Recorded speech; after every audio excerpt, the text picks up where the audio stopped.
ഗ്രാമപഞ്ചായത്തിലെ ചോലക്കുന്ന് red fort charity സംഘടന ആദ്യ ഗഡുവായ 75,000 രൂപ മുഖ്യമന്ത്രിയുടെ ദുരിതാശ്വാസ നിധിയിലേക്ക് നൽകി. KT ജലീൽ MLAക്കാണ് ചെക്ക് കൈമാറിയത്.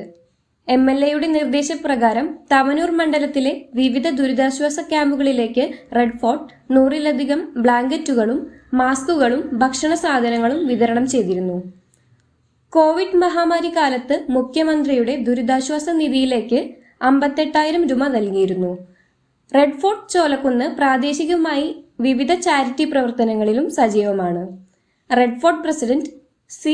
Javeed, secretary KR Babu, treasurer KS Prasad എന്നിവർ ചെക്ക് കൈമാറ്റ ചടങ്ങിൽ പങ്കെടുത്തു. റെഡ് ഫോർട്ട് ചോലക്കുന്ന് വട്ടംകുളം ഗ്രാമപഞ്ചായത്തിലെ ഏറ്റവും മികച്ച സാമൂഹ്യ സന്നദ്ധ സംഘടനകളിൽ ഒന്നാണ്.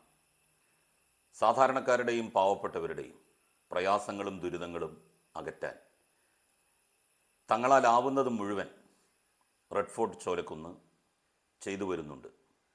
2018 മഹാപ്രളയകാലത്തും 2019 വന്ന മഹാമാരിയുടെ കാലത്തും റെഡ് ഫോർട്ട് അവരുടെ സാന്നിധ്യം വട്ടംകുളം മേഖലയിൽ സേവന പ്രവർത്തനങ്ങളിലൂടെ അറിയിച്ചിട്ടുണ്ട്.